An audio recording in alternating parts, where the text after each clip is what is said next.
ছোট ছোট, তুই গাছে উঠছিস কেন? পড়ে যাবি তো।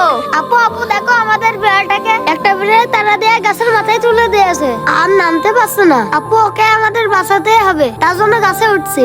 তুই উঠলে তো পড়ে যাবি, যা তা ভাইয়াকে ডেকে আন। আচ্ছা আপু, যাচ্ছি।